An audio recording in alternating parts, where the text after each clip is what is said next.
আছে তাদের জন্য মনে হয় না এই প্রফেশনটা খুব বেশি উপযোগী হবে। যাদের পড়ার ইচ্ছাও আছে, পড়ার প্রতি আগ্রহ আছে, তাদের জন্য এই প্রফেশনটা অবশ্যই দুদিন আগে দুদিন পরে তাকে একটা জায়গায় নিয়ে যাবে, যেতে পারবে। আপনার আপনার একাগ্রতা যদি থাকে, আপনার যদি ইচ্ছা থাকে, আপনার বয়স সময়কে সময়কে কাজে লাগাতে হবে। আমরা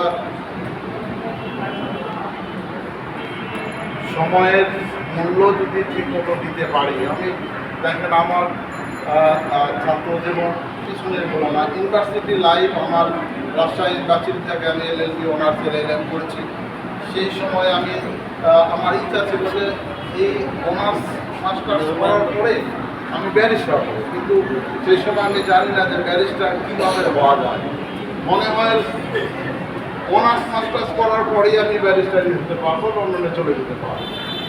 যখন রাজশাহীতে অনার্স LLM কমপ্লিট করার পরে যখন ঢাকায় আসলাম, যখন এইগুলো তথ্য নিয়ে দেখলাম যে না, ব্যারিস্টার এইভাবে হওয়া যায় না। ব্যারিস্টার হতে গেলে 4 বছরের ব্রিটিশ লয়ে অনার্স কমপ্লিট করতে হবে। আমাদের দেশে যতই আমরা অনার্স বা LLM কমপ্লিট করি না কেন, এভাবে ব্যারিস্টার হওয়ার সুযোগ নেই। ব্যারিস্টার হতে গেলে ব্রিটিশ লয়ে অনার্স পাস করতে হবে, দেন বার লয়ের জন্য করবে, সেখানে ট্রেনিং, এরপরে বা আদার 12 টিম আছে সেগুলো থেকে তাদের ডিনার কমপ্লিট করে সার্টিফিকেট নিয়ে নেবে। এই ছাড়া আমার ছিল এই সময়, ওই সময় LLB অনার্স LLM আমরা 8.5 বছর আমাদের ওই সময় কার্যক্রমে আছে আমাদের আশরাফুল আলম কাজল ভাই আমাদের আগে 8.5 বছর আমরা ইউনিভার্সিটিতে থেকেছি। এরশাদ ভ্যাকেশনের সময় আমাদের ইউনিভার্সিটি বন্ধই থাকতো, বন্ধই থাকতো। এই 8.5 বছর ইউনিভার্সিটি পার করে আসার পরে আবার 4 বছরের ব্রিটিশ অনার্স করার আর বাধ্য হয়ে বাকাংশ পরীক্ষা দিয়ে আইনজীবী হয়েছি।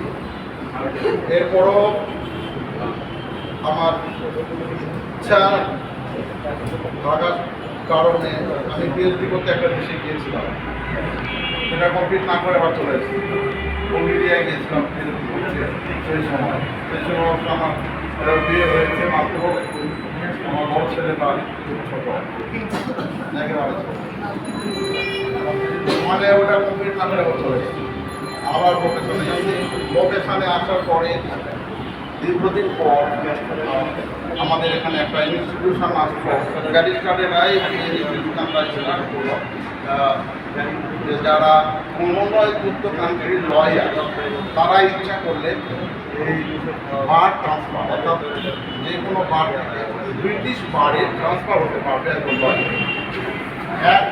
এক দেশের